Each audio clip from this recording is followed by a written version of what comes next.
남편 장례식이 끝난 지 몇 시간도 안 됐어요. 쿵, 쿵. 누구세요? 잠시 정적이 흐르더니 익숙한 목소리가 들렸습니다. 여보, 문 좀 열어. 빨리 도망쳐야 돼. 순자의 숨이 멎었어요. 그건 죽은 남편의 목소리였죠. 댓글을 남겨주신 분들께 금빛 행운이 꼭 함께하길 바랍니다. 구독도 꼭 눌러주세요. 순자는 상복을 입은 채로 거실 소파에 웅크리고 앉아 있었어요. 문석의 장례를 마치고 집에 돌아온 지 2시간이 지났지만 아직 옷을 갈아입을 마음의 여유조차 없었습니다. 장례식장에서 가져온 국화 냄새가 집안 구석구석 배어서 숨을 쉴 때마다 남편이 정말 세상을 떠났다는 현실이 가슴을 짓눌렀어요. 문석이 늘 앉던 안락의자가 텅 비어 있었어요. 며칠 전까지만 해도 그 자리에서 아침 신문을 읽으며 요즘 세상 참 험해졌어라고 혀를 차던 남편이 이제는 영영 돌아올 수 없다니 아직도 믿어지지 않았습니다. 교통사고였어요. 너무나 갑작스럽고 황당한 죽음이었죠. 고속도로에서 트럭과 충돌해서 차량이 완전히 전복됐다고 했어요. 얼굴을 알아볼 수 없을 정도로 심하게 다쳤다며 병원에서는 시신 확인도 막았었고요.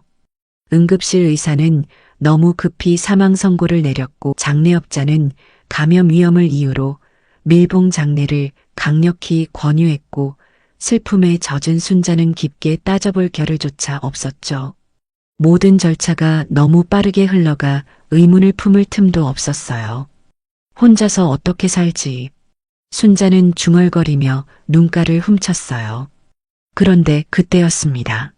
똑똑똑. 현관문을 두드리는 소리가 고요한 새벽을 갈랐어요. 순자는 고개를 들었지만 일어서지 않았습니다. 이 시간에 누가 올 리 없었거든요. 아마 바람에 뭔가 부딪히는 소리겠죠. 똑똑똑, 똑똑똑.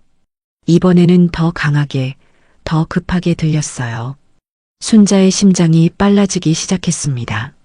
혹시 이웃에서 응급 상황이라도 생긴 건 아닐까요? 여보.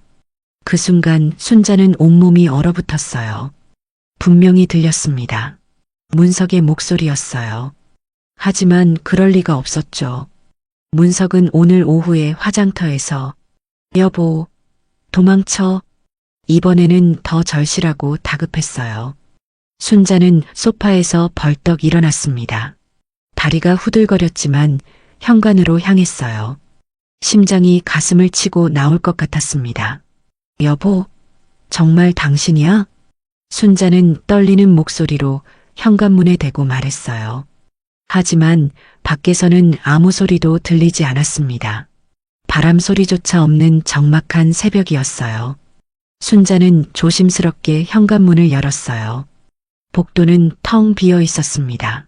센서 등이 고장났는지 깜깜했고 멀리 비상계단 쪽에서 누군가의 발걸음 소리가 희미하게 들리는 것 같았지만 확실하지 않았어요. 내가 미친 건가?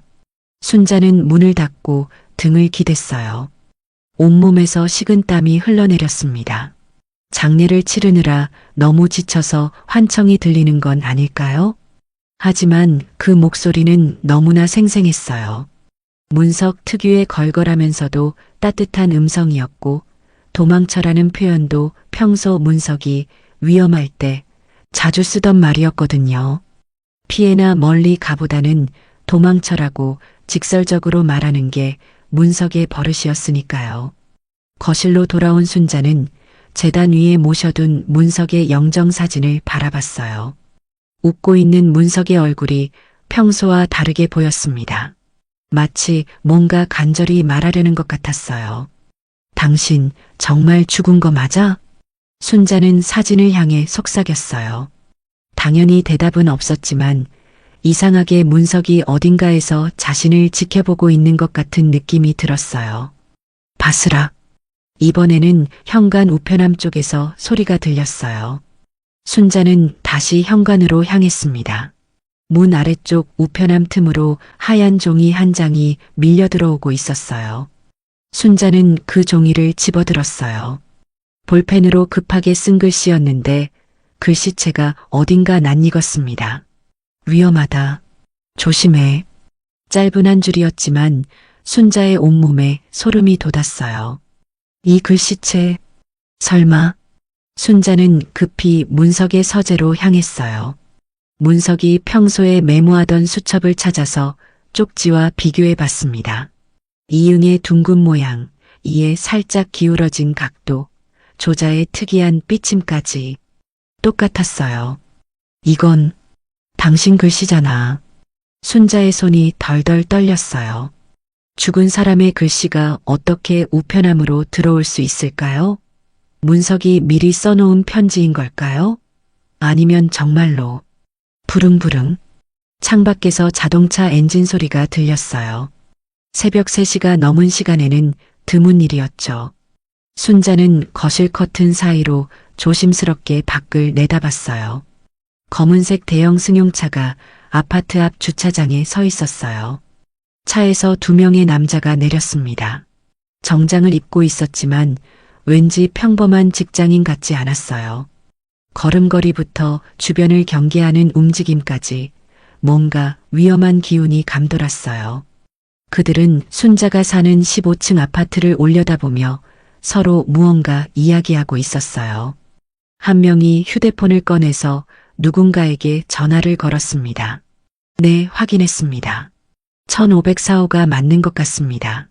바람 없는 새벽이라 그런지 남자의 목소리가 희미하게 들렸어요. 1504호. 그게 바로 순자네 집 호수였습니다. 순자는 급히 커튼을 닫았어요. 심장이 미친 듯이 뛰었습니다. 문석의 목소리, 문석의 글씨, 그리고 수상한 남자들. 이 모든 게 우연일까요? 위험하다. 조심해. 쪽지의 글귀가 다시 머릿속에 떠올랐어요. 문석이 정말로 어딘가에서 자신에게 경고를 보내는 건 아닐까요? 순자는 다시 문석의 영정사진을 바라봤어요. 이번에는 어렴풋이 확신이 들었습니다. 문석이 죽지 않았을지도 모른다는 확신이요. 그리고 자신이 지금 위험에 처해 있다는 것도요. 당신 정말 살아있는 거야? 순자는 사진을 두 손으로 꽉 쥐고 속삭였어요. 문석은 그저 미소만 짓고 있을 뿐이었지만 그 미소가 이제는 미안해하는 것 같았어요. 쿵쿵쿵. 이번에는 정말로 누군가 현관문을 두드리고 있었어요. 아까의 조심스러운 노크와는 완전히 달랐습니다. 거칠고 강압적인 소리였어요. 택배입니다. 굵직한 남자 목소리가 들렸어요. 하지만 새벽 3시에 오는 택배가 어디 있을까요? 순자는 현관으로 조심스럽게 다가갔어요. 문구멍으로 내다보니 검은 정장을 입은 남자가 서 있었습니다.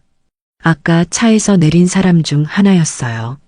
지금 몇 시인데 택배가 와요? 순자는 문을 열지 않고 물었어요. 급한 물건이라고 주문하신 분이 말씀하셨는데요. 문 좀 열어주시겠어요?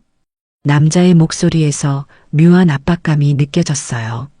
순자는 본능적으로 위험을 감지했습니다. 내일 다시 와주세요. 지금은 받을 수 없어요. 아, 그런데 집에 계시는 거 이미 확인했거든요. 남자의 목소리가 확연히 차갑게 변했어요. 순자는 온몸이 굳어버렸습니다. 어떻게 자신이 집에 있다는 걸 미리 확인했다는 걸까요? 바로 그때 순자의 휴대폰이 울렸어요. 화면에는 모르는 번호가 떠 있었지만 순자는 왠지 받아야 할 것 같았어요. 여보세요? 여보, 문 절대 열지 마. 지금 당장 뒷문으로 나와. 문석의 목소리였어요. 이번에는 확실했습니다. 환청이 아니라 정말 문석이 어딘가에서 전화를 건 거였어요. 여보, 당신 어디 있어? 정말 살아있는 거야? 지금 설명할 시간 없어. 15분 후에 아파트 뒤편 놀이터로 나와. 절대 현관으로는 나오지 마. 전화가 끊어졌어요. 순자는 휴대폰을 들여다봤습니다. 꿈이 아니었어요. 정말로 문석과 통화를 한 거였습니다. 현관 밖에서는 여전히 남자가 뭔가 중얼거리고 있었어요. 다른 사람과 통화하는 것 같았습니다. 안 열어주네요. 어떻게 할까요? 순자는 급히 침실로 가서 외출복으로 갈아입었어요. 상복을 벗는 게 이상했지만 지금은 그런 걸 따질 상황이 아니었어요. 핸드백에 지갑과 휴대폰을 넣고 문석이 써준 쪽지도 조심스럽게 챙겼습니다. 문석이 말한 대로 뒷문으로 나가려면 베란다 비상문을 이용해야 했어요. 순자는 현관이 아닌 베란다로 향했습니다. 베란다 문을 조심스럽게 열고 비상계단으로 발을 내디뎠어요. 차가운 새벽 공기가 얼굴을 스쳤습니다. 15층에서 1층까지 내려가면서 순자의 머릿속은 온통 혼란스러웠어요. 문석이 정말 살아있다면 왜 죽은 척을 한 걸까요? 그리고 왜 자신이 위험에 처했다는 걸까요? 그 남자들은 누구고 자신들을 왜 찾고 있는 걸까요? 계단을 내려가면서 순자는 기쁨과 혼란과 두려움을 동시에 느꼈어요. 남편이 살아있다는 기쁨, 왜 속였는지에 대한 혼란, 그리고 알 수 없는 위험에 대한 두려움이요. 1층에 도착해서 뒷문으로 나온 순자는 아파트 뒤편 놀이터를 찾아갔어요.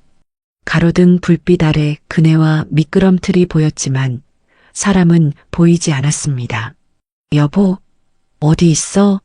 순자는 작은 목소리로 불렀어요. 그러자 놀이터 옆 작은 화단 뒤에서 익숙한 실루엣이 나타났습니다. 여보, 문석이었어요. 정말로 살아 숨쉬는 문석이었습니다. 얼굴에 상처가 몇 개 있고 평소보다 많이 야위었지만 분명히 살아있는 문석이었어요. 순자는 달려가서 문석을 끌어안았어요. 따뜻한 체온이 느껴졌습니다. 꿈이 아니었어요. 당신 정말 살아있었구나. 왜 이런 짓을 한 거야? 왜 나를 속인 거야? 순자는 울음을 터뜨렸어요. 기쁨과 원망과 안도감이 한꺼번에 밀려왔습니다. 미안해, 여보. 설명할게. 하지만 지금은 여기 있으면 안 돼. 위험해. 문석은 순자의 손을 잡고 놀이터를 벗어나려 했어요. 그때 멀리서 자동차 헤드라이트 불빛이 아파트 뒤편으로 돌아오는 게 보였습니다. 빨리 여보. 저 사람들이 온다. 문석은 순자의 손을 꽉 잡고 어둠 속으로 사라졌어요. 순자는 아직도 이 모든 상황을 완전히 이해할 수는 없었지만 한 가지만은 확실했어요. 문석이 살아있고 자신들이 지금 위험에 처해 있다는 것 말이에요. 하지만 순자는 아직 몰랐어요. 이 새벽의 경고가 앞으로 어떤 지옥을 불러올지를요. 순자는 문석과 함께 근처 24시간 찜질방으로 피해 있었어요. 새벽에 겪은 일들이 아직도 믿어지지 않았지만 문석의 따뜻한 체온이 이 모든 게 현실이라는 걸 증명해주고 있었죠. 그런데 여보, 정말 어떻게 된 거야? 병원에서 죽었다고 했는데. 순자는 찜질방 휴게실 구석 소파에서 문석에게 물었어요. 문석은 고개를 숙이고 한참을 말하지 못했습니다. 사실 죽지 않았어. 죽은 척 했을 뿐이야. 문석의 고백이 시작됐어요. 사흘 전 일어난 교통사고는 진짜였지만 사망은 가짜였다는 거였죠. 병원 응급실에서 심정지 상태였던 건 맞지만 곧바로 소생됐다고 했어요. 그런데 야간 당직 의사가 이상했어요. 순자에게는 사망 선언을 하면서 문석에게는 은밀히 다른 제안을 했거든요. 죽은 척하고 싶으면 도와주겠다고 하더라고. 누가 시킨 건지는 모르겠지만 문석은 그 순간 왜 그런 제안이 나왔는지 직감했어요. 5년 전부터 자신을 괴롭혀오던 그 사람들 때문이었거든요. 김정수라는 남자와 그의 조직원들 말이에요. 장례식도 모든 게 조작이었어요. 관 안에는 문석이 아닌 다른 시신이 들어있었고 화장도 가짜였죠. 문석은 그 사이에 병원 지하실에 숨어 있었다가 장례가 끝나자마자 빠져나온 거였어요. 그럼 내가 며칠 동안 당신 죽었다고 슬퍼한 건 뭐야? 순자는 원망스러운 목소리로 말했어요. 하지만 문석의 다음 말을 듣고는 화가 풀릴 수밖에 없었습니다. 여보를 지키려고 그런 거야. 그 사람들이 나뿐만 아니라 당신까지 위험하게 할까봐. 문석이 말하는 그 사람들은 5년 전부터 문석을 괴롭혀온 조직이었어요. 문석이 퇴직하기 전 다니던 건설회사에서 일시적으로 회사 돈을 유용했던 게 발단이었죠. 급한 일이 있어서 며칠만 빌렸다가 갚으려고 했는데 그걸 김정수가 알게 된 거였어요. 김정수는 그 약점을 잡고 문석을 자금 세탁에 이용했어요. 문석의 이름으로 여러 개의 계좌를 만들게 하고 그곳으로 조직의 더러운 돈들을 흘려보낸 거죠. 처음에는 한두 번이면 끝날 줄 알았어. 그런데 계속 협박하더라고. 문석은 그동안 순자에게 말하지 못했던 비밀을 털어놨어요. 매달 김정수에게서 오는 전화, 가끔씩 집 앞에 나타나는 수상한 남자들, 그리고 점점 커져가는 협박의 강도. 최근에는 아예 대놓고 위협을 가했어요. 돈을 더 많이 세탁하지 않으면 순자까지 해치겠다고 말이에요. 그래서 문석은 극단적인 선택을 한 거였어요. 죽은 척하고 숨어서 그들을 따돌리려고 한 거죠. 그런데 어떻게 그 사람들이 우리 집을 찾았을까? 순자의 질문에 문석은 걱정스러운 표정을 지었어요. 분명히 완벽하게 숨겼다고 생각했는데 생각보다 빨리 들켰다는 거였죠. 아마 김민수 때문일 거야. 문석이 말하는 김민수는 경찰 경사였어요. 겉으로는 정의감 있는 경찰관이지만 실제로는 김정수 조직과 연결되어 있는 사람이었죠. 문석의 위장 죽음을 도운 병원 의사도 김민수의 속이었어요. 그럼 우리를 도와준 게 아니라 함정이었다는 거야? 그런 것 같아. 처음부터 내 동향을 파악하려는 게 목적이었을 거야. 문석은 자신이 너무 순진했다고 후회했어요. 김민수가 진짜 도움을 주려는 줄 알았는데 사실은 조직의 스파이였던 거죠. 그렇다면 이제 어떻게 해야 할까요? 문석은 이미 계획을 세워뒀어요. 5년 동안 김정수 조직의 불법 행위들을 몰래 기록해둔 증거들이 있다는 거였어요. USB에 다 담아놨어. 자금 세탁 내역, 계좌 정보, 통화 녹음까지.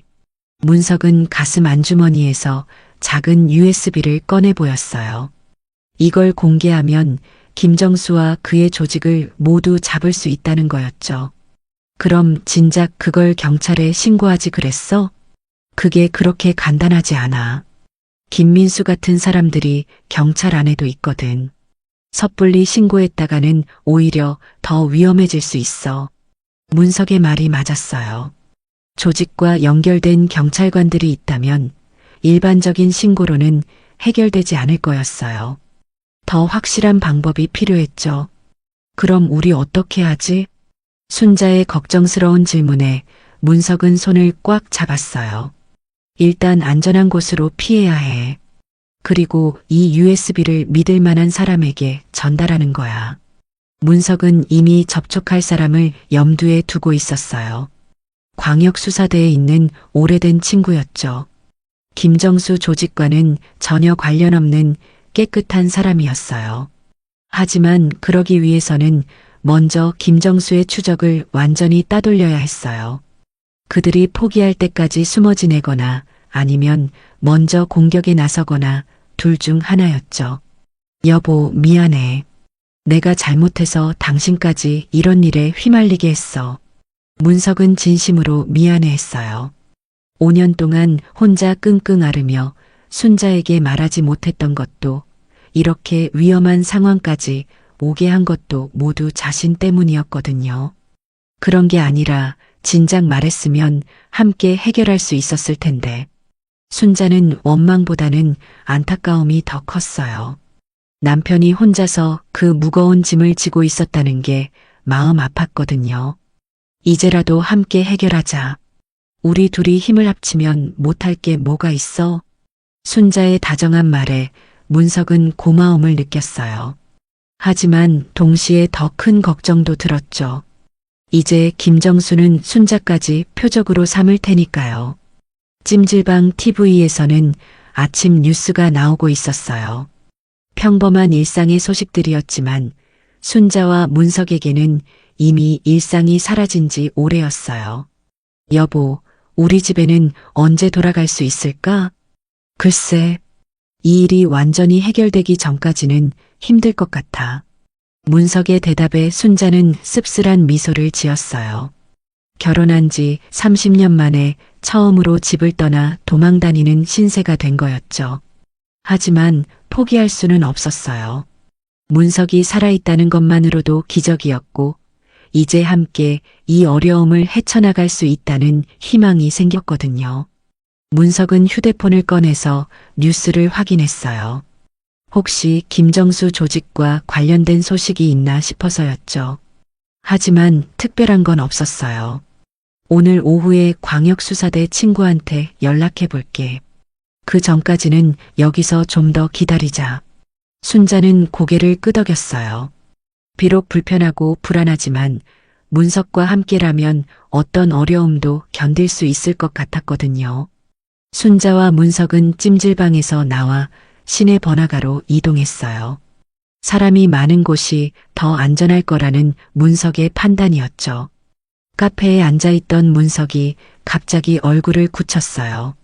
휴대폰으로 뉴스를 보던 중이었는데 뭔가 이상한 기사를 발견한 거였어요. 여보, 이것 좀 봐. 문석이 보여준 기사는 순자네 아파트와 관련된 내용이었어요. 아파트 화재 신고 오보로 소방차 출동이라는 제목이었는데 바로 몇 시간 전 일이었어요. 우리 아파트에 소방차가 왔다고?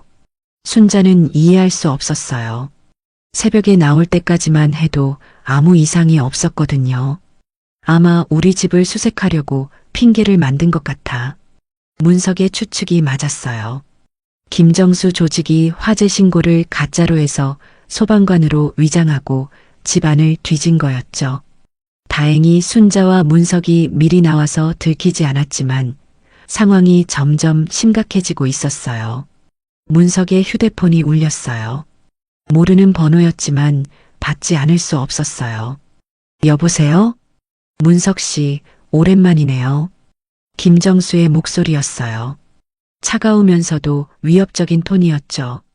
어떻게 내 번호를... 그런 건 중요하지 않아요. 중요한 건 당신이 아직 살아있다는 거죠. 김정수는 이미 문석의 위장 죽음을 완전히 간파하고 있었어요. 그리고 더 무서운 건 순자의 존재까지 알고 있다는 거였죠. 부인도 함께 계시죠? 참 보기 좋은 부부애네요. 김정수의 말에 문석은 온몸이 굳어버렸어요. 이미 자신들의 동향을 다 파악하고 있다는 뜻이었거든요. 뭘 원하는 거야? 간단해요. 지난 5년간 당신이 모아둔 자료들 말이에요. 그거 다 내놔요. 김정수는 문석이 USB에 증거를 모아둔 것까지 알고 있었어요. 아마 김민수가 알려준 게 틀림없었죠. 그런 건 없어. 거짓말하지 마요. 김민수 경사가 다 얘기했거든요.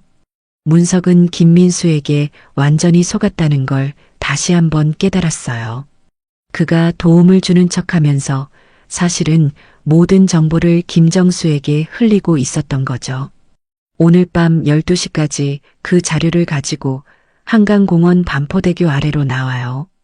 혼자 말고 부인이랑 함께요. 안 가면 어떻게 할 건데? 그럼 부인부터 다치겠죠. 아참, 조카 딸 미영이도 있죠? 대학생인데 참 예쁘더라고요. 김정수는 순자의 조카까지 언급하며 협박했어요. 이제 가족 전체가 위험에 처한 거였죠. 전화가 끊어진 후 문석은 머리를 쥐어잡았어요. 상황이 처음 생각했던 것보다 훨씬 심각했어요. 여보, 미영이까지 알고 있대? 순자는 조카 걱정에 얼굴이 하얘졌어요. 미영이는 순자가 친딸처럼 아끼는 조카였거든요. 일단 미영이한테 연락해서 안전한 곳으로 피하라고 하자. 문석은 급히 순자에게 말했어요. 하지만 이미 늦었을지도 모르겠어요. 김정수 조직은 생각보다 훨씬 치밀하고 빨랐거든요. 순자가 미영이에게 전화를 걸었지만 받지 않았어요. 2번, 3번 걸어도 마찬가지였죠. 학교에 있을 시간인데 왜 안 받지? 순자는 점점 불안해졌어요. 설마 이미 무슨 일이 생긴 건 아닐까요? 문석은 다른 방법을 생각해 봤어요. 광역수사대 친구에게 연락해서 도움을 요청하는 거였죠. 하지만 그것도 위험했어요. 김정수가 경찰 내부에 스파이를 심어둔 상황에서는 누구를 믿어야 할지 알 수 없었거든요. 여보, 우리 어떻게 하지? 순자는 절망적인 표정으로 문석을 바라봤어요. 아침만 해도 희망이 있다고 생각했는데 오후가 되자 상황이 더 악화된 거였어요. 일단 미영이부터 찾아야 해. 그 다음에 대책을 세우자. 문석은 순자의 손을 잡고 카페를 나섰어요. 하지만 밖으로 나오자마자 또 다른 문제를 발견했어요. 카페를 나서는 순간 순자의 휴대폰으로 모르는 번호가 걸려왔다. USB만 넘기면 살려주겠다. 낮고 서늘한 목소리였어요. 단순한 추격이 아니라 이제는 회유까지 시도하는 것이었어요. 게다가 곁눈질로 본 김민수의 태도도 이상하고 아파트 주변 CCTV가 전부 지워졌다는 그의 말은 내부 정보를 아는 자만이 할 수 있는 언급이었어요. 순자는 순간 김민수조차 완전히 믿어서는 안 된다는 불안이 엄습했어요. 길 건너편에 검은 승용차가 주차되어 있었고 그 안에 2명의 남자가 앉아 있었어요. 새벽에 순자네 아파트 앞에서 봤던 바로 그 사람들이었죠. 저 사람들이 우리를 계속 따라다니고 있었구나. 문석은 순자의 손을 더 꽉 잡았어요. 이제 정말로 도망칠 곳이 없어 보였어요. 검은 승용차에서 한 명이 내려서 휴대폰으로 누군가에게 연락하고 있었어요. 아마 김정수에게 보고하는 거겠죠. 여보, 저쪽으로 가자. 문석은 순자를 이끌고 반대 방향으로 향했어요. 지하철역으로 가서 사람들 속에 숨는 게 최선의 방법이었죠. 하지만 지하철역 입구에도 수상한 남자가 서 있었어요. 이들은 정말로 치밀하게 포위망을 짜고 있었던 거예요. 완전히 포위당했구나. 문석은 현실을 받아들여야 했어요. 김정수 조직의 추적망은 생각보다 훨씬 촘촘했고 이제 도망칠 곳이 거의 없었어요. 순자의 휴대폰이 울렸어요. 미영이에게서 온 문자였어요. 이모, 괜찮으세요? 무서운 사람들이 학교까지 와서 이모 안부를 물어봤어요. 지금 친구 집에 숨어 있어요. 다행히 미영이는 무사했어요. 하지만 이제 김정수 조직이 본격적으로 압박을 가해오고 있다는 걸 알 수 있었죠. 여보, 이렇게 도망만 다닐 수는 없어. 뭔가 다른 방법을 찾아야 해. 순자는 문석에게 말했어요. 계속 숨어 다니다 보면 언젠가는 잡힐 테고 그럼 더 큰 위험에 처할 수도 있었거든요. 문석도 같은 생각이었어요. 이제 소극적인 도피보다는 적극적인 대응이 필요한 시점이었죠. 그럼 오늘 밤 약속 장소에 나가자. 대신 우리도 준비를 하고 가는 거야. 문석은 USB를 가지고 나가되 김정수를 역으로 함정에 빠뜨릴 방법을 생각하고 있었어요. 하지만 그러기 위해서는 믿을 만한 협력자가 필요했죠. 김민수 말고 다른 경찰은 없을까? 순자가 물었지만 문석도 확신할 수 없었어요. 누가 적이고 누가 아군인지 구분하기 어려운 상황이었거든요. 해가 저물어가고 있었어요. 밤 12시까지 몇 시간밖에 남지 않았고 그 전에 뭔가 결정적인 준비를 해야 했어요. 여보, 우리 할 수 있을까? 순자의 불안한 목소리에 문석은 확신을 가지고 대답했어요. 할 수 있어. 우리가 함께라면 뭐든 할 수 있어. 순자와 문석은 한강공원 근처 편의점에서 마지막 준비를 하고 있었어요. 2시간 후면 김정수와의 약속 시간이었죠. 문석은 편의점에서 산 봉투에 USB 대신 비슷하게 생긴 일반 메모리를 넣었어요. 진짜 USB는 순자가 보관하기로 했죠. 여보, 정말 이렇게 하는 게 맞을까? 순자는 여전히 불안했어요.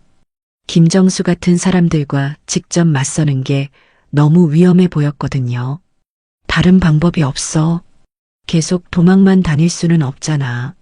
문석은 이미 계획을 세워뒀어요. 가짜 USB를 건네주면서 시간을 벌고 그 사이에 순자가 안전한 곳으로 피하는 거였죠. 그리고 나중에 진짜 USB를 광역수사대에 넘기는 거였어요. 하지만 순자는 문석 혼자 위험한 일을 맡기고 싶지 않았어요. 나도 함께 갈게. 당신 혼자 보낼 수 없어. 안 돼. 너무 위험해. 아니야. 우리 함께 시작한 일이잖아. 나도 책임이 있어. 순자의 단호한 목소리에 문석은 더 이상 말릴 수 없었어요. 결국 둘이 함께 가기로 했죠. 밤 11시 30분 한강공원 반포대교 아래로 향하는 길에 문석이 갑자기 멈춰 섰어요. 여보, 저기 봐. 문석이 가리키는 곳에는 김민수가 서 있었어요. 정장을 입고 혼자 담배를 피우고 있었죠. 김민수가 왜 여기 있지? 순자도 이상하게 생각했어요. 김정수와의 만남에 김민수까지 나타날 이유가 없었거든요. 문석은 조심스럽게 김민수에게 다가갔어요. 뭔가 이상한 낌새를 느꼈지만 일단 상황을 파악해봐야 했어요. 김민수 경사. 김민수는 문석을 보자 놀란 표정을 지었어요. 마치 여기서 만날 줄 몰랐다는 듯한 반응이었죠. 문석 씨? 여기서 뭐 하세요? 그건 내가 물어볼 말이야. 당신이 여기 왜 있어? 김민수는 잠시 말을 못하다가 힘들게 입을 열었어요. 사실 김정수한테서 연락받았어요. 오늘 밤 여기서 만나자고. 김민수의 고백이 시작됐어요. 그는 처음부터 김정수 조직과 연결되어 있었던 게 맞았지만 최근 들어 마음이 바뀌었다는 거였어요. 처음에는 돈 때문에 시작했어요. 도박빚이 너무 커서. 그런데 이제는 후회하고 있어요. 김민수는 진심으로 후회하고 있는 것 같았어요. 특히 순자 같은 무고한 사람까지 위험에 빠뜨린 것에 대해 양심의 가책을 느끼고 있었죠. 그래서 오늘 김정수를 잡으려고 해요. 증거도 준비했고요. 김민수는 휴대폰을 꺼내서 보여줬어요. 김정수와의 통화 내용들을 녹음해둔 거였어요. 이걸로 김정수를 고발할 거예요. 당신들이 가진 USB와 함께하면 확실히 잡을 수 있어요. 문석은 김민수를 믿어도 될지 고민했어요. 이미 한 번 속았던 터라 쉽게 신뢰하기 어려웠거든요. 당신 말을 어떻게 믿어? 믿기 어려우시겠지만 정말 진심이에요. 더 이상 이런 일을 계속할 수 없어요. 김민수의 눈에는 진짜 후회의 빛이 보였어요. 하지만 여전히 확신할 수는 없었죠. 그때 멀리서 검은 승용차가 나타났어요. 김정수가 도착한 거였어요. 이제 늦었어요. 일단 계획대로 진행해봐요. 김민수는 문석과 순자에게 말했어요. 자신은 숨어서 상황을 지켜보다가 적절한 때에 나타나겠다고 했죠. 문석과 순자는 약속 장소로 향했어요. 김정수가 차에서 내리는 게 보였어요. 함께 온 부하 2명도 차에서 내렸죠. 오셨네요. 김정수는 여유로운 표정으로 말했어요. 이미 승부가 끝났다고 생각하는 듯한 모습이었죠. USB 가져왔어요? 문석은 주머니에서 가짜 USB를 꺼냈어요. 하지만 바로 건네주지는 않았어요. 먼저 우리를 그만 괴롭히겠다는 약속부터 해. 당연하죠. USB만 받으면 더 이상 문제 없어요. 김정수는 거짓말을 하고 있었어요. 사실은 USB를 받은 후에도 문석과 순자를 없앨 계획이었거든요. 증인을 남겨둘 수는 없었으니까요. 문석이 USB를 건네주려는 순간 갑자기 김민수가 나타났어요.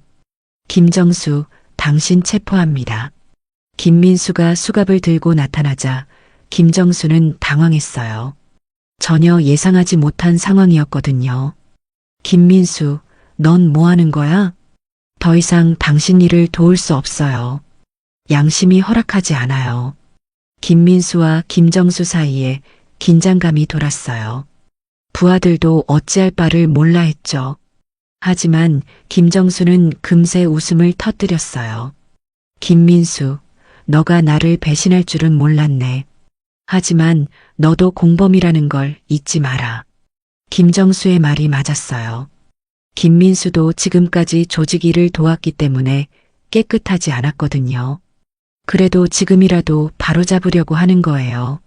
김민수는 김정수에게 수갑을 채우려 했지만 부하들이 막아섰어요.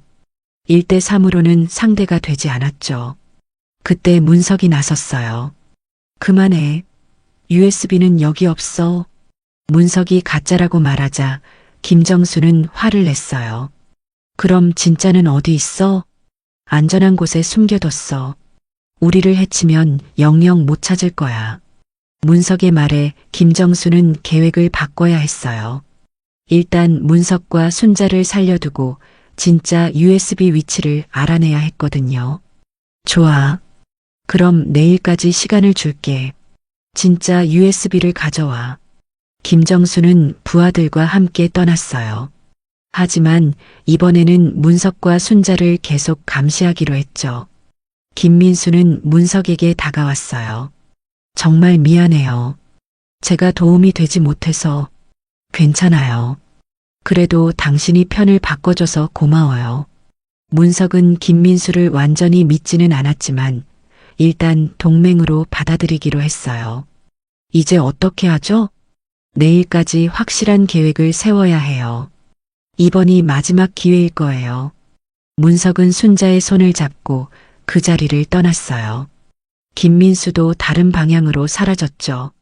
비록 오늘 밤의 대결은 무승부로 끝났지만 내일은 진짜 승부를 가려야 했어요. 새벽 6시 순자와 문석은 한강변 벤치에서 밤을 새웠어요. 김정수의 부하들이 숙소까지 찾아올까봐 계속 이동하며 숨어 다녔거든요. 여보, 이렇게 계속 숨어만 있을 수는 없어. 순자는 지친 목소리로 말했어요. 하룻밤 사이에 몸도 마음도 모두 지쳐버렸어요. 문석도 마찬가지였어요. 어깨와 등이 결렸고 무엇보다 순자가 이런 고생을 하는 게 마음 아팠어요. 오늘 중에 서울을 떠나자. 일단 멀리 가서 숨어 있으면서 계획을 세우는 거야. 문석은 이미 계획을 세워뒀어요.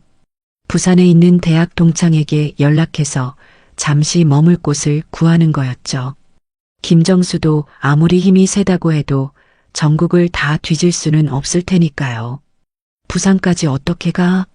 기차표 사려면 신분증이 필요한데 추적당할 수 있잖아. 순자의 말이 맞았어요. 요즘은 모든 교통수단이 전산으로 관리되어서 신분증 없이는 이동하기 어려웠어요. 김민수 경사한테 부탁해볼까? 문석이 말했지만 순자는 고개를 저었어요. 그 사람 정말 믿을 수 있을까? 어제까지만 해도 김정수 편이었는데 순자의 의심은 당연했어요. 김민수가 진심으로 편을 바꾼 건지 아니면 또 다른 함정인지 확신할 수 없었거든요. 그때 문석의 휴대폰이 울렸어요. 김민수에게서 온 전화였어요. 문석 씨, 지금 어디 계세요? 왜 그래요? 김정수가 움직이고 있어요. 오늘 오전 중에 당신들을 찾을 거라고 부하들한테 지시했어요. 김민수의 말에 문석은 긴장했어요. 생각보다 빨리 추적망이 좁혀지고 있었던 거예요. 어떻게 알았어요? 아직 완전히 인연을 끊지 못했거든요. 겉으로는 김정수 편인 척하면서 정보를 빼내고 있어요. 김민수는 위험한 줄타기를 하고 있었어요. 김정수에게 들키면 자신도 위험해질 수 있었거든요. 지금 당장 그곳을 떠나세요. 제가 안전한 곳으로 안내해 드릴게요. 문석은 잠시 고민했어요. 김민수를 믿어도 될지 아니면 혼자 힘으로 도망가는 게 나을지. 여보, 어떻게 할까? 순자도 결정하기 어려웠어요. 하지만 지금 상황에서는 김민수의 도움이 필요해 보였어요. 일단 만나보자. 대신 조심스럽게. 문석은 김민수와 만날 장소를 정했어요. 사람이 많은 지하철역이었죠. 2호선 강남역에서 김민수를 만났어요. 김민수는 평상복을 입고 있었고 표정이 어둡게 굳어 있었어요. 상황이 심각해요.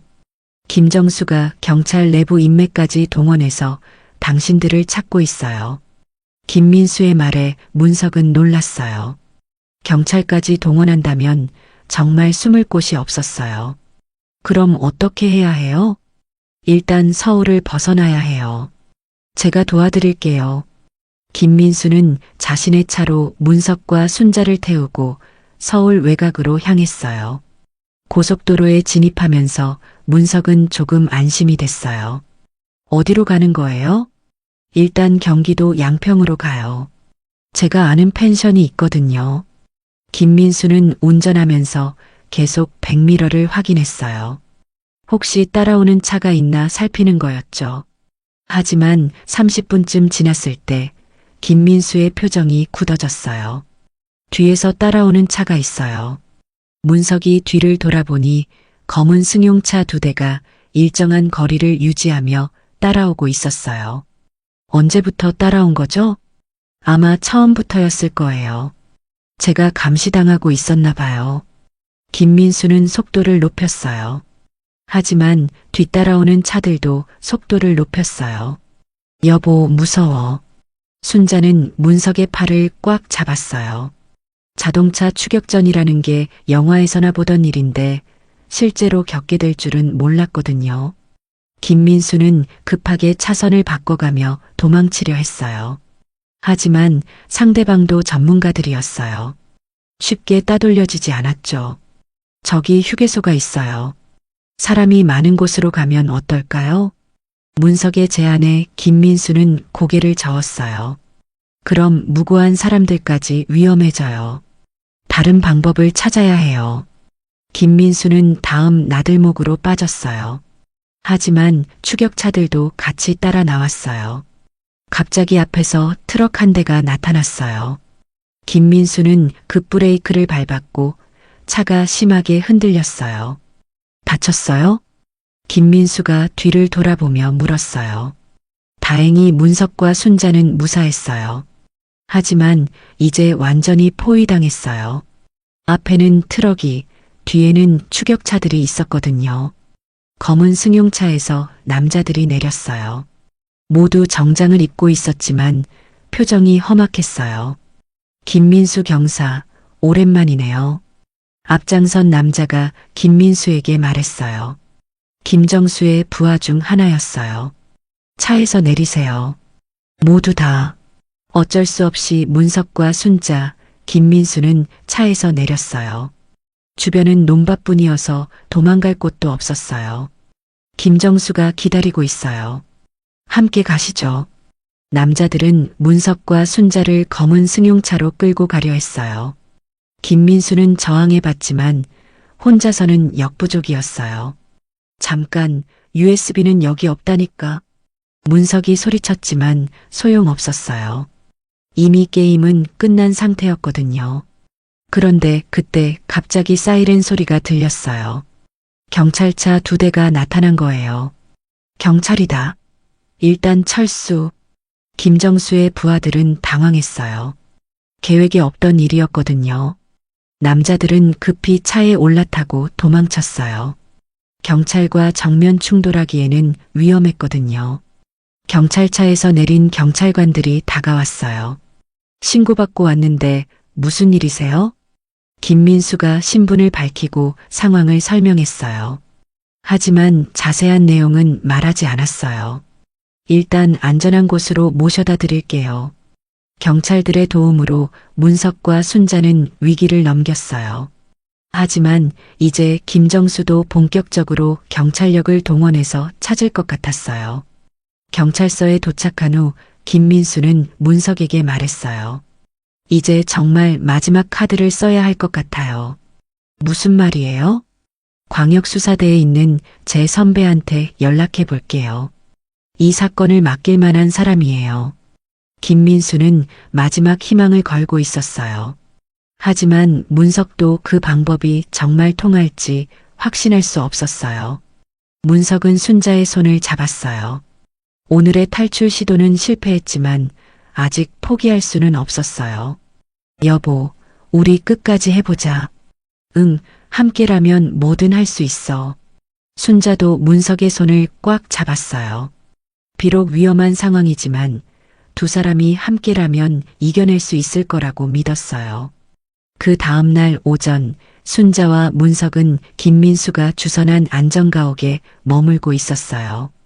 경기도 외곽의 작은 펜션이었는데 김민수의 광역수사대 선배가 마련해 준 곳이었죠. 정말 이 사람 믿어도 될까? 순자는 여전히 불안했어요. 어제 추격전을 겪고 나니 누구든 의심스러워 보였거든요. 문석도 마찬가지였지만 이제 다른 선택지가 없었어요.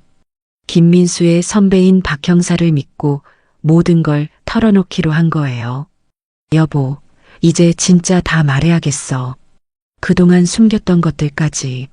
문석은 순자에게 지난 일들을 더 자세히 설명하기 시작했어요. 지금까지 말하지 못했던 부분들까지 모두요. 사실 처음 회사 돈을 빌린 건 당신 수술비 때문이었어. 문석의 고백에 순자는 깜짝 놀랐어요. 몇 년 전 자신이 담낭 수술을 받을 때의 일이었거든요. 그때 의료비가 생각보다 많이 나왔잖아. 보험으로 안 되는 부분들이 너무 많아서. 순자는 그때를 떠올렸어요. 수술 후 회복하느라 정신이 없었는데 문석이 혼자서 모든 걸 처리했었죠. 왜 그걸 나한테 말하지 않았어? 당신이 회복하는데 집중하길 바랐거든. 돈 걱정까지 하면 몸에 안 좋을 것 같아서. 문석은 그때 회사 금고에서 며칠만 빌렸을 생각이었어요. 퇴직금이 나오면 바로 갚으려고 했거든요. 하지만 그 며칠 사이에 김정수가 나타난 거였어요. 김정수가 어떻게 알았는지는 지금도 모르겠어. 아마 회사 내부에 스파이가 있었나 봐. 김정수는 문석의 약점을 정확히 파악하고 접근했어요. 처음에는 도움을 주는 척했죠. 돈 문제로 고민이 많으시죠? 제가 도와드릴게요. 그때 김정수는 마치 천사처럼 나타났어요. 문석이 빌린 회사 돈을 대신 갚아주겠다고 했거든요. 대신 작은 부탁 하나만 들어달라고 했죠. 처음에는 정말 작은 일이었어. 그냥 계좌 하나 만들어 달라는 거였거든. 문석은 별 생각 없이 계좌를 만들어줬어요. 김정수가 사업자금을 관리하는 용도라고 설명했거든요. 하지만 그게 시작이었어요. 하나둘씩 요구가 늘어났고 나중에는 완전히 조직의 자금 세탁에 이용당하게 된 거였어요. 그때 깨달았을 때는 이미 늦었어. 빠져나올 수 없을 정도로 깊이 들어가 있었거든. 문석은 몇 번이나 거절하려 했지만 김정수는 항상 순자를 언급하며 협박했어요. 부인이 다시 아프시면 어쩌시려고요? 병원비는 또 어떻게 마련하실 건가요? 그 말에 문석은 꼼짝할 수 없었어요. 순자의 건강이 가장 걱정됐거든요. 그래서 계속 참고 있었던 거야. 당신한테 피해가 갈까봐. 순자는 문석의 이야기를 들으며 눈물을 흘렸어요. 남편이 자신 때문에 그런 고생을 하고 있었다는 게 너무 미안했거든요. 여보, 나 때문에 이런 일이. 아니야. 내가 처음부터 당신한테 솔직하게 말했으면 됐는데. 문석도 후회하고 있었어요. 혼자서 모든 걸 해결하려다가 오히려 상황을 더 악화시킨 거였거든요. 그때 김민수가 들어왔어요. 박 형사와 함께였어요. 박 형사님, 이분들이 제가 말씀드린. 박 형사는 50대 중반의 남자였어요. 인상이 순해 보이면서도 눈빛은 예리했어요. 처음 뵙겠습니다. 김민수한테 이야기 들었어요. 박 형사는 문석과 순자에게 정중하게 인사했어요. 그리고 바로 본론으로 들어갔죠. 김정수 조직은 우리도 오래전부터 주목하고 있었어요. 하지만 증거가 부족해서 손을 못 대고 있었거든요. 박 형사의 말에 문석은 희망을 느꼈어요. 혼자만의 싸움이 아니었던 거죠. 그래서 문석 씨가 가진 자료가 정말 중요해요. 그걸로 김정수를 완전히 잡을 수 있거든요. 문석은 USB를 꺼내서 박 형사에게 보여줬어요. 그 안에는 정말로 김정수 조직의 모든 비리가 담겨 있었어요. 이걸로 충분해요. 김정수뿐만 아니라 연결된 모든 사람들을 잡을 수 있어요. 박 형사는 USB를 받아보더니 만족스러운 표정을 지었어요. 하지만 곧 심각한 얼굴이 됐죠. 문제는 김정수가 이미 눈치챘다는 거예요. 아마 오늘 내일 중에 마지막 수를 둘 거예요. 박 형사의 말에 모두가 긴장했어요. 김정수도 바보가 아니었거든요. 상황이 불리해지면 증거를 인멸하고 도망갈 수도 있었어요. 그럼 어떻게 해야 해요? 김민수가 물었지만 박 형사는 이미 계획을 세워뒀어요. 내일 김정수를 유인해서 현행범으로 잡을 거예요. 문석 씨와 순자 씨가 미끼가 되어주셔야 해요. 위험한 계획이었지만 다른 방법이 없었어요. 이번이 정말 마지막 기회였거든요. 할게요. 문석이 먼저 대답했고 순자도 고개를 끄덕였어요. 좋아요. 그럼 내일 작전을 시작해요. 박 형사는 구체적인 계획을 설명하기 시작했어요. 모든 게 성공하려면 완벽한 준비가 필요했거든요. 그날 저녁 박 형사가 세운 작전 계획이 구체적으로 공개됐어요. 펜션 거실에 모인 네 사람은 내일의 최종 대결을 준비하고 있었죠. 김정수를 한강공원으로 유인할 거예요. 그곳에서 거래하는 척하면서 현행범으로 체포하는 거죠. 박 형사는 지도를 펼쳐놓고 설명했어요. 한강공원 여러 곳에 수사관들을 배치하고 김정수가 나타나는 순간 포위하는 계획이었어요. 하지만 김정수도 바보가 아니에요. 함정인 걸 눈치챌 수 있어요. 김민수의 걱정에 박 형사는 고개를 끄덕였어요. 그래서 완벽하게 진짜처럼 보여야 해요. 문석 씨가 정말로 항복하는 것처럼 연기해야 하거든요. 문석은 내심 걱정됐어요. 연기를 잘못하면 김정수가 눈치챌 수 있었거든요. 걱정 마세요. 제가 옆에서 도울게요. 순자가 문석의 손을 잡으며 말했어요. 두 사람이 함께라면 뭐든 할 수 있을 거라고 믿었거든요. 그런데 그때 박 형사의 휴대폰이 울렸어요. 급한 전화인 것 같았어요. 네, 박 형사입니다. 박 형사는 전화를 받더니 얼굴이 심각해졌어요. 뭔가 좋지 않은 소식인 것 같았어요. 알겠습니다. 바로 가겠습니다. 전화를 끊은 박 형사는 모두를 돌아봤어요. 큰일 났어요. 김정수가 먼저 움직였어요. 박 형사의 말에 모두가 긴장했어요. 계획이 틀어진 건 아닐까요? 김정수가 오늘 밤 부하들을 보내서 이곳을 습격할 예정이래요. 우리 내부에 정보가 새어나간 것 같아요. 박 형사의 말에 김민수가 당황했어요. 그럼 제가 박 형사님을 잘못 믿었다는 건가요? 아니에요. 다른 경로로 정보가 샌 것 같아요. 어쨌든 지금 당장 이곳을 떠나야 해요. 박 형사는 급히 짐을 챙기라고 했어요. 하지만 시간이 많지 않았어요. 어디로 가죠? 문석이 물었지만 박 형사도 확실한 답을 주지 못했어요. 일단 여기서 멀어져야 해요. 움직이면서 생각해봐요. 네 사람은 급히 펜션을 떠났어요. 박 형사의 차 2대에 나누어 타고 밤길을 달렸어요. 1시간쯤 달린 후 박 형사가 차를 세웠어요.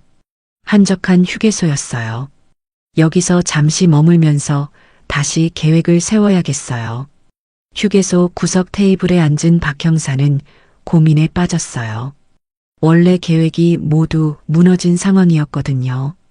박 형사님, 혹시 다른 방법은 없을까요? 순자가 조심스럽게 물었어요. 이대로 계속 도망만 다닐 수는 없었거든요. 그때 박 형사의 눈이 번뜩였어요. 잠깐, 오히려 기회일 수도 있어요. 박 형사는 뭔가 떠오른 것 같았어요. 김정수가 먼저 움직였다는 건 그만큼 다급하다는 뜻이에요. 우리가 생각하는 것보다 더 큰 약점이 있을 거예요. 박 형사는 USB를 다시 자세히 들여다봤어요. 그리고 뭔가 중요한 걸 발견한 것 같았어요. 이것 좀 보세요. 여기 은행 계좌 내역이 있는데 박 형사가 가리키는 부분을 보니 특이한 거래 내역이 있었어요. 이 계좌로 매달 정기적으로 들어오는 돈이 있어요. 그런데 이 계좌 주인이 박 형사는 놀라운 사실을 발견했어요. 그 계좌의 주인이 바로 시청의 고위 공무원이었던 거예요. 김정수가 시청 간부까지 매수했다는 얘기네요. 문석도 놀랐어요. 생각했던 것보다 훨씬 큰 조직이었던 거예요. 그럼 이걸로 더 큰 수사를 할 수 있겠네요. 김민수가 희망적으로 말했지만 박 형사는 오히려 걱정스러워했어요. 문제는 이 일이 너무 커진다는 거예요. 시청까지 연루되면 정치적인 문제가 될 수 있어요. 박 형사의 말에 모두가 고민에 빠졌어요. 너무 큰 권력과 맞서는 건 위험할 수 있었거든요. 그래도 해야죠. 잘못된 건 바로 잡아야 해요. 순자가 단호하게 말했어요. 지금까지 겪은 고생을 생각하면 절대 포기할 수 없었어요. 순자 씨 말이 맞아요. 이왕 시작한 일 끝까지 해봐요. 문석도 순자에게 동의했어요. 이제 와서 물러설 수는 없었어요. 박 형사는 잠시 고민하다가 결심을 굳혔어요. 좋아요. 그럼 계획을 바꿔서 더 큰 작전을 벌여봐요. 박 형사는 새로운 계획을 설명하기 시작했어요. 김정수뿐만 아니라 연결된 모든 세력을 한 번에 잡는 계획이었어요. 내일 밤 김정수가 시청 간부와 만나는 자리를 만들어 볼게요. 그 자리에서 모든 걸 끝내는 거예요.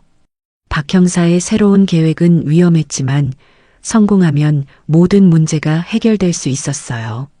정말 할 수 있을까요? 순자가 걱정스럽게 물었지만 박 형사는 자신 있게 대답했어요. 할 수 있어요. 우리에게는 결정적인 증거가 있거든요. 박 형사는 USB를 들어 보이며 말했어요. 이 작은 기계 안에 모든 진실이 들어 있었어요. 내일이 정말 마지막이에요. 모든 걸 걸고 해봐요. 네 사람은 마지막 결전을 앞두고 각오를 다졌어요. 내일 밤이면 모든 게 끝날 거예요. 그 다음날 오후 박 형사는 새로운 동료를 데려왔어요. 국정감사실에서 일하는 조사관이었죠. 이분은 윤 조사관님이에요. 시청 부패 사건 전담팀장이시거든요. 윤 조사관은 40대 중반의 여성이었어요. 차분하면서도 예리한 인상이었죠. 어제 박 형사님한테서 들었어요. 정말 중요한 자료를 가지고 계시다면서요? 윤 조사관은 문석이 가진 USB에 큰 관심을 보였어요. 시청 간부의 부패를 입증할 결정적 증거였거든요. 이 자료가 진짜라면 엄청난 사건이 될 거예요. 시장 측근까지 연루될 수 있어요. 윤 조사관의 말에 모두가 놀랐어요. 생각했던 것보다 훨씬 큰 일이었던 거예요. 그럼 정말 잡을 수 있는 거예요?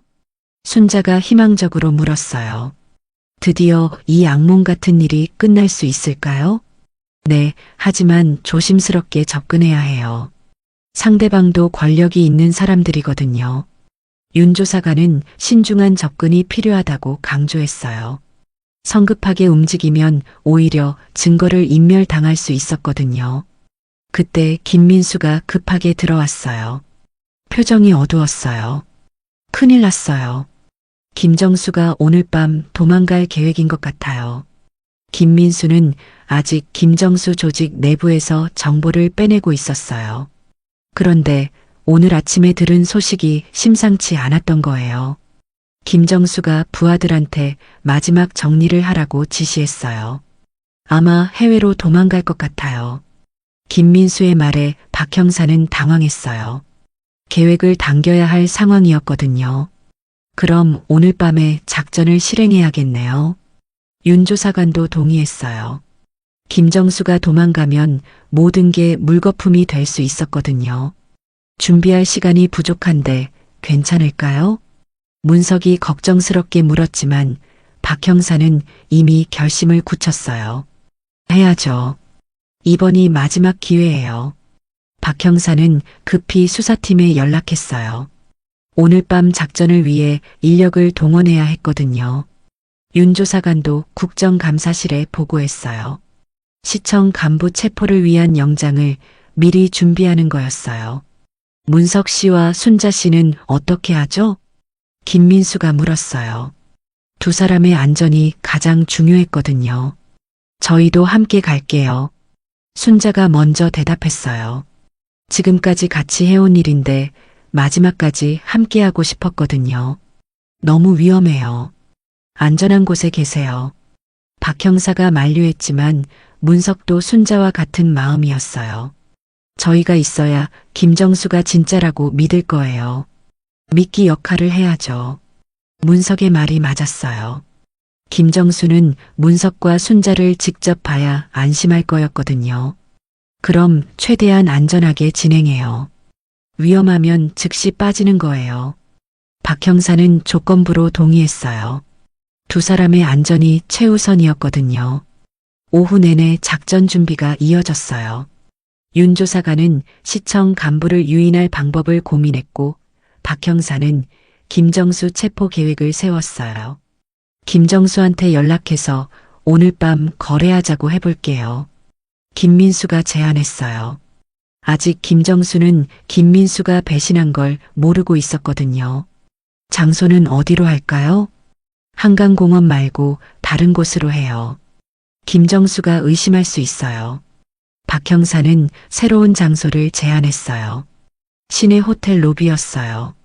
사람이 많아서 오히려 안전할 거라고 했죠. 저녁이 되자 모든 준비가 완료됐어요.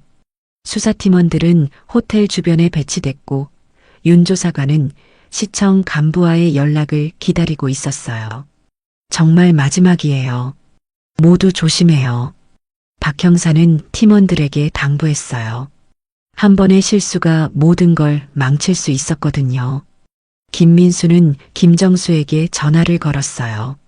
김정수 씨, 문석 씨가 항복하겠다고 해요. 오늘 밤 만나자고 하는데요.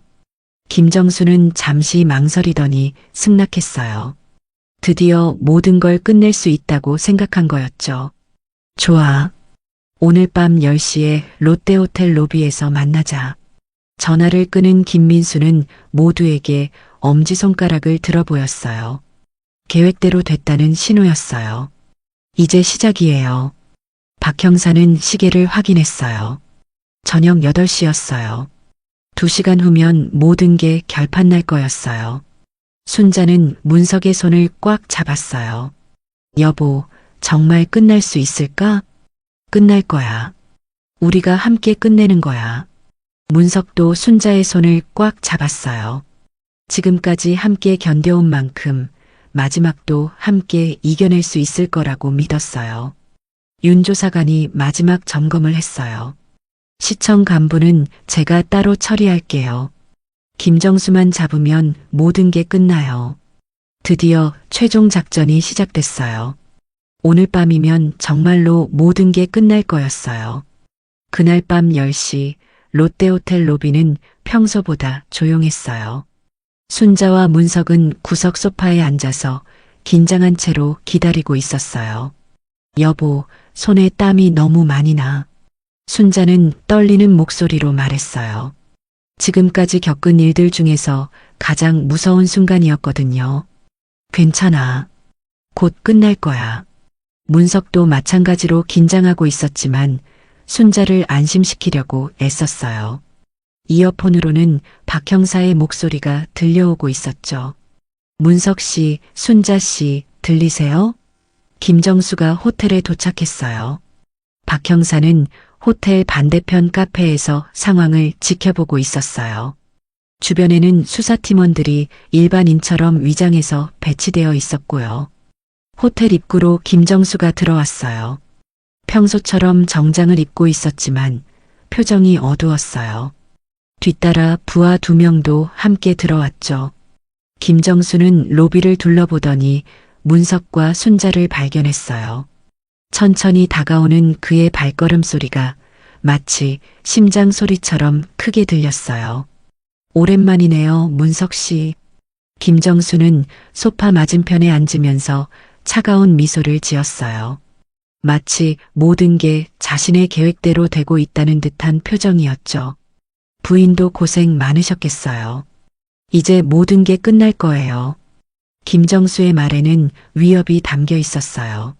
순자는 문석의 팔을 더 꽉 잡았어요. USB 가져왔죠? 문석은 주머니에서 USB를 꺼냈어요. 하지만 바로 건네주지는 않았어요. 이걸 주면 정말 우리를 그만 괴롭힐 거예요? 당연하죠. 더 이상 문제 없어요. 김정수는 거짓말을 하고 있었어요. 사실은 USB를 받은 후에 2사람을 처리할 계획이었거든요. 그때 김민수가 나타났어요. 계획대로였어요. 김정수 씨, 늦어서 죄송해요. 김민수는 평소처럼 행동했어요. 아직 배신한 티를 내면 안 됐거든요. 김민수, 잘했어. 이제 정리하자. 그 순간 김정수의 부하가 번개처럼 USB를 낚아채 불태우려 시도했고 문석이 몸을 날려 막아섰죠. 유리 탁자가 산산이 부서진 혼란 속에서 순자는 떨리는 손으로 김민수의 녹음 파일을 경찰에게 전송했어요. 체포작전은 아슬아슬하게 실패로 기울 뻔한 순간이었죠. 김정수가 USB를 받으려는 순간 갑자기 호텔 로비가 소란스러워졌어요. 경찰이다. 모두 움직이지 마. 박 형사와 수사팀원들이 일제히 나타났어요. 로비에 있던 일반인들처럼 보였던 사람들이 모두 경찰이었던 거예요. 김정수는 당황했어요. 완전히 함정에 빠진 거였거든요. 김민수, 너가 배신했구나. 김정수가 소리쳤지만 이미 늦었어요. 수사팀원들이 그를 둘러쌌거든요. 김정수, 당신을 자금 세탁 혐의로 체포합니다. 박 형사가 수갑을 들고 다가왔어요. 하지만 김정수는 쉽게 포기하지 않았어요. 잠깐, 내가 혼자 한 일이 아니야. 더 큰 사람들이 있어. 김정수는 발악하며 소리쳤어요. 자신만 잡혀갈 수는 없다는 듯이 말이에요. 시청 김부시장도 연루되어 있어. 모든 허가는 그 사람이 해줬다고. 김정수의 폭로에 로비가 더욱 술렁였어요. 박 형사는 예상했던 반응이었지만 확실한 증거가 필요했어요. 증거가 있어요? USB에 다 들어있어. 김부시장한테 보낸 돈, 만난 기록, 모든 게 다 있다고. 김정수는 자신도 모르게 모든 걸 폭로하고 있었어요. 체포되는 순간의 당황함 때문이었죠. 바로 그때 윤 조사관이 나타났어요. 김 부시장은 이미 체포했어요. 방금 전에 말이에요. 윤 조사관의 말에 김정수는 완전히 절망했어요. 모든 게 끝난 거였거든요. 이런, 어떻게 이럴 수가. 김정수는 힘없이 무너져 앉았어요. 그동안의 위세는 온데간데 없었어요. 박 형사가 김정수에게 수갑을 채웠어요. 당신은 자금 세탁, 협박, 공무원 매수 등의 혐의로 체포됩니다. 묵비권을 행사할 권리가 있습니다. 김정수의 부하들도 모두 체포됐어요. 오랫동안 준비한 작전이 완벽하게 성공한 거였어요. 순자는 모든 게 끝났다는 걸 깨닫고 눈물을 흘렸어요. 여보, 정말 끝난 거야? 응, 끝났어. 이제 정말 끝났어. 문석도 안도의 눈물을 흘렸어요. 길고 긴 악몽이 드디어 끝난 거였어요. 박 형사가 다가와서 말했어요. 고생 많으셨어요. 정말 용기 있는 일을 해주셨어요. 김민수도 문석과 순자에게 고개를 숙였어요. 정말 죄송했어요. 처음에는 제가 잘못 생각했었어요. 괜찮아요. 마지막에 도와주셔서 고마워요. 문석은 김민수를 용서했어요. 결국 그도 올바른 선택을 했거든요. 윤 조사관이 USB를 확인하더니 만족스러운 표정을 지었어요. 이 자료로 관련된 모든 사람들을 다 잡을 수 있을 거예요. 정말 대단한 일을 해내셨어요. 호텔 로비는 점점 정리되어 갔어요. 김정수와 부하들은 경찰차로 끌려갔고 일반 손님들도 안전하게 대피했어요. 순자와 문석은 서로를 꽉 안았어요. 여보, 우리 해냈어. 응, 함께 해냈어. 두 사람은 그동안의 고생이 모두 보상받는 기분이었어요. 무엇보다 이제 평범한 일상으로 돌아갈 수 있다는 게 가장 기뻤어요. 박 형사가 마지막으로 말했어요. 앞으로 며칠간 조사에 협조해 주셔야 해요. 하지만 이제 위험은 완전히 사라졌어요. 드디어 모든 게 끝났어요. 길고 긴 싸움이 승리로 막을 내린 거였어요. 밖으로 나온 순자와 문석은 서울의 밤하늘을 올려다봤어요. 별이 유난히 밝게 빛나고 있었어요. 이제 집에 갈 수 있을까? 당연하지. 우리 집으로 돌아가자. 두 사람은 손을 꽉 잡고 걸어갔어요. 이제 정말로 새로운 시작이었어요. 그로부터 일주일 후 순자와 문석은 드디어 집으로 돌아올 수 있었어요. 경찰 조사도 모두 끝났고 김정수와 관련된 모든 사람들이 법의 심판을 받게 됐거든요. 여보, 정말 우리 집이야. 순자는 현관문을 열면서 감격스러워했어요. 며칠간 떠돌아다니느라 집이 이렇게 그리웠을 줄 몰랐거든요. 집안은 그대로였어요. 문석의 안락의자도 순자가 늘 앉던 소파도 모든 게 예전 그대로였죠. 하지만 두 사람의 마음은 완전히 달라져 있었어요. 여보, 이제 정말 새로 시작하는 거지? 문석은 순자의 손을 잡으며 물었어요. 그동안 숨겨왔던 비밀들이 모두 밝혀졌고 이제는 서로에게 숨길 게 하나도 없었거든요. 응, 이제는 뭐든 함께 이야기하자. 혼자서 끙끙 앓지 말고. 순자도 문석의 손을 꽉 잡았어요. 이번 일을 겪으면서 부부가 얼마나 소중한 존재인지 다시 한번 깨달았거든요. 거실 재단 위에는 아직 문석의 영정 사진이 놓여 있었어요. 순자는 그 사진을 보며 웃음을 터뜨렸어요. 이 사진 이제 치워야겠네. 당신이 살아 돌아왔는데 영정 사진을 둘 수는 없잖아. 그러게. 참 이상한 경험이었어. 내 장례식을 내가 몰래 지켜본다는 게. 문석도 웃으며 사진을 치웠어요. 정말로 새로운 삶이 시작되는 기분이었어요. 그때 초인종이 울렸어요. 문 너머로 익숙한 목소리가 들렸어요. 이모, 이모, 저예요, 미영이요. 순자의 조카 미영이가 왔어요. 그동안 걱정이 많았을 텐데 이제야 안심하고 찾아온 거였죠. 미영아. 순자는 급히 문을 열고 미영이를 꽉 안았어요. 김정수 때문에 위험에 처할 뻔했던 소중한 조카였거든요. 이모, 정말 무사해서 다행이에요. 뉴스 봤어요. 미영이는 눈물을 글썽이며 말했어요. 신문과 뉴스에서 김정수 조직 검거 소식이 크게 보도됐거든요. 이모부도 정말 살아계셨구나. 깜짝 놀랐어요. 미영이는 문석을 보며 신기해했어요. 분명히 장례식에도 참석했었는데 다시 살아서 만나게 된 거였으니까요. 미영아, 고생 많았구나. 무서웠지? 문석은 미영이에게 미안한 마음이었어요. 자신 때문에 무고한 조카까지 위험에 빠뜨렸거든요. 괜찮아요. 오히려 이모와 이모부가 더 힘드셨을 텐데. 미영이는 순자와 문석의 용기를 진심으로 존경했어요. 평범한 사람들이 악한 세력에 맞서서 이긴다는 게 쉬운 일이 아니었거든요. 저녁때가 되자 박 형사와 김민수도 찾아왔어요. 사건이 완전히 마무리됐다는 소식을 전하러 온 거였어요. 모든 수사가 끝났어요. 김정수는 징역 10년, 김 부시장은 15년을 받을 것 같아요. 박 형사의 말에 순자와 문석은 안도의 한숨을 내쉬었어요. 이제 정말로 모든 게 끝난 거였어요.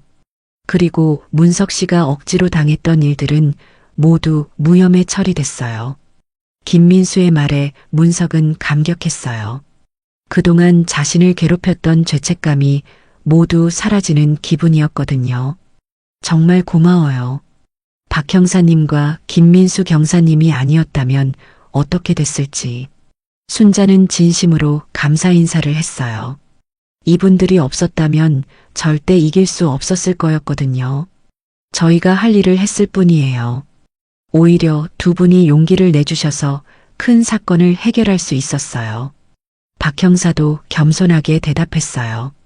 정말로 시민의 용기가 세상을 바꾼 사례였거든요. 저녁 식사를 함께 하면서 그동안의 일들을 정리해 봤어요. 처음에는 작은 문제로 시작됐지만 결국 큰 부패 조직을 해체하는 결과로 이어진 거였어요. 앞으로는 어떻게 살 계획이세요? 윤 조사관이 물었어요. 그녀도 마지막 인사를 하러 왔거든요. 평범하게 살 거예요. 정말 평범하게. 문석은 웃으며 대답했어요. 이제는 평범한 일상이 얼마나 소중한지 알 수 있었거든요. 여행도 가고 싶어요. 그동안 못 가본 곳들이 많거든요. 순자도 희망에 찬 목소리로 말했어요. 이제는 두려움 없이 어디든 갈 수 있었거든요. 모든 손님들이 돌아간 후 순자와 문석은 거실에서 차를 마시며 이야기를 나눴어요. 여보, 우리 정말 대단한 일을 해낸 것 같아. 그러게. 처음에는 무서웠는데 막상 해보니까 할만하더라고. 두 사람은 서로를 보며 웃었어요. 결혼한 지 30년 만에 이런 모험을 함께 겪게 될 줄 누가 알았을까요? 앞으로는 뭐든 함께 의논하자. 혼자서 결정하지 말고. 순자의 말에 문석은 고개를 끄덕였어요. 이번 일로 가장 크게 깨달은 게 바로 그거였거든요. 그리고 서로 사랑한다고 더 자주 말하자. 문석의 말에 순자도 미소를 지었어요. 사랑해, 여보. 나도 사랑해.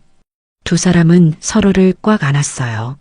세상 어떤 시련이 와도 함께라면 이겨낼 수 있을 거라는 확신이 들었거든요. 창밖으로는 가을밤이 깊어가고 있었어요. 국화꽃 향기가 바람에 실려 들어왔지만 이제는 슬픔이 아닌 희망의 향기로 느껴졌어요. 여보, 내일부터 뭐 할까? 글쎄, 일단 집 청소부터 해야겠어. 며칠 비워둬서 먼지가 많이 쌓였을 거야. 순자의 현실적인 대답에 문석은 웃음을 터뜨렸어요. 정말로 평범한 일상이 시작되는 거였어요. 그리고 이웃들한테 인사도 드려야겠어. 갑자기 사라져서 걱정 많이 끼쳤을 텐데. 문석도 앞으로의 계획을 세웠어요. 이제는 숨길 것도 두려워할 것도 없었거든요. 밤이 깊어갈수록 두 사람의 대화는 더욱 깊어졌어요. 과거의 아픈 기억들, 현재의 기쁜 마음, 그리고 미래에 대한 희망까지. 여보, 우리 이번 일로 더 단단해진 것 같아. 맞아. 이제는 세상 어떤 일이 와도 무섭지 않을 것 같아. 새벽이 되어서야 두 사람은 잠자리에 들었어요. 오랜만에 집에서 맞는 아침이었거든요. 다음 날 아침 순자는 문석보다 먼저 일어나서 아침을 준비했어요. 오랜만에 만드는 집밥이었어요. 여보, 일어나. 아침 먹자. 문석은 순자의 목소리에 눈을 떴어요. 집에서 맞는 첫 아침이었죠. 벌써 아침이야? 응, 날씨도 좋고 새로운 하루야. 창밖으로는 따뜻한 햇살이 들어오고 있었어요. 정말로 새로운 시작을 알리는 것 같았어요. 식탁에 앉은 두 사람은 서로를 바라보며 미소를 지었어요. 여보, 고마워. 끝까지 함께 해줘서. 나야말로 고마워. 당신이 있어서 이겨낼 수 있었어. 두 사람은 평범한 아침 식사를 하면서도 특별한 행복을 느꼈어요. 이런 일상이 얼마나 소중한지 이제는 알 수 있었거든요. 오늘부터 순자와 문석의 진짜 새로운 삶이 시작됩니다. 서로를 더욱 사랑하고 더욱 신뢰하며 함께 만들어갈 아름다운 날들이 기다리고 있어요. 오늘 이야기는 끝이 아니라 새로운 시작이었습니다. 혼자서는 버거운 일도 가족이 함께라면 이겨낼 수 있죠. 오늘 이야기가 마음에 닿으셨다면 좋아요와 구독으로 함께 해주세요. 댓글로 여러분의 생각을 남겨주세요. 감사합니다.